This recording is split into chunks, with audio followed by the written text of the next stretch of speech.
In a world forgotten by time, silence was the only thing that spoke. But deep within, something still burned, the will to rise again. The earth trembles beneath our feet, not in anger, but in memory.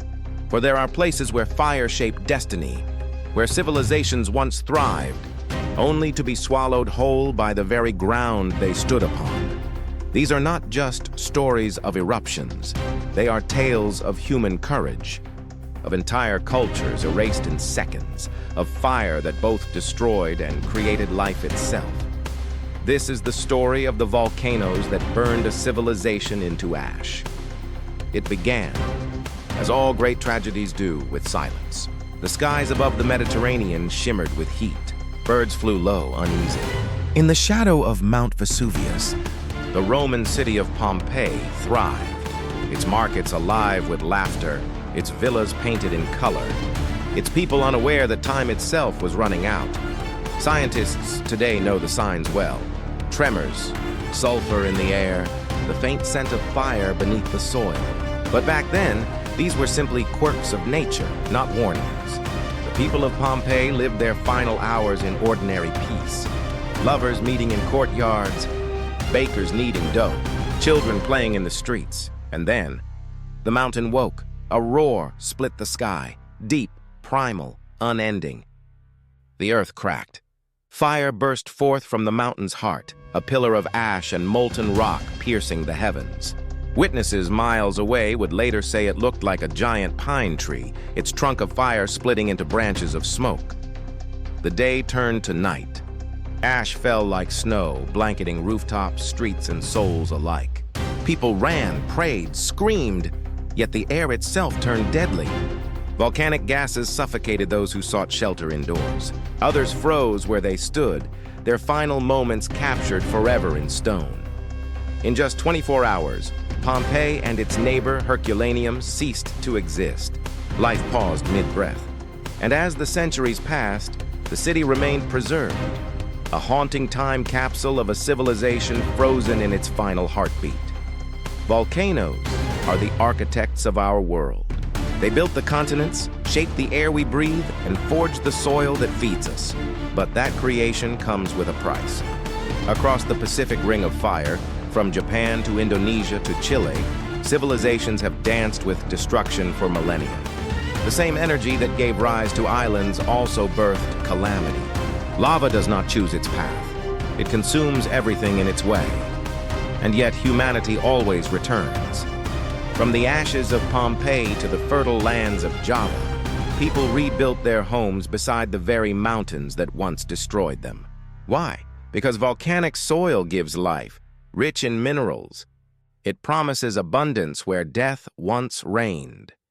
It is this paradox, creation through destruction, that defines our relationship with the fire beneath. April 1815. The island of Sumbawa, Indonesia. The mountain known as Tambora slept for centuries, its summit rising proudly into the clouds. But deep inside, magma churned, restless, ancient, and unmerciful. Then, without warning, the earth split open. What followed was the most powerful volcanic eruption in recorded history. The explosion was heard more than 2,000 kilometers away. The sky darkened for days. Entire villages vanished, not slowly, but instantly. The kingdom of Tambora, once home to over 10,000 people, was buried under volcanic rock and ash, its culture erased, its language lost forever. Ash clouds circled the globe, blocking sunlight. The year 1816 became known as the year without a summer. Crops failed across Europe and America. Snow fell in June, hunger spread, and all of it began from one mountain's cry. Volcanoes do not just destroy land, they destroy time. History becomes fragmented. Generations vanish. The stories that might have been told are replaced by silence. In Central America, the ancient Maya faced similar fates as eruptions from Ilopango and El Chichon reshaped their world. Great cities once full of scholars and kings were abandoned, their people scattered. For centuries, historians believed war or drought ended these empires. But beneath the soil, scientists discovered the truth. Layers of ash, the fingerprints of the Earth's own fury. Fire, not man, had silenced their voices. To understand the power of volcanoes, we must look beneath the surface, literally. The Earth's crust is broken into plates that shift and collide. When one plate sinks beneath another, rock melts into magma. Pressure builds, trapped for centuries, until it can no longer be contained. When that pressure releases, the result is a super eruption, capable of altering the planet's climate. The 1883 eruption of Krakatoa was one such event. The blast was so loud it ruptured eardrums of sailors 40 miles away. Waves over 40 meters high crashed into coastlines. More than 36,000 lives were lost. The sunset colors that followed were otherworldly, pink, orange, and violet skies painting the horizon. But beauty too can be born from devastation. The ash particles that once darkened the world scattered sunlight, creating the vivid sunsets that inspired painters across Europe. In Iceland, a land built by volcanoes, fire and ice coexist. The people there do not fear eruptions. They live with them, adapt to them, even draw power from them. Geothermal energy from volcanic heat lights, homes and warms cities. Where other civilizations fell, Iceland learned to thrive beside destruction. Their story is a reminder that nature is not the enemy, it is the teacher.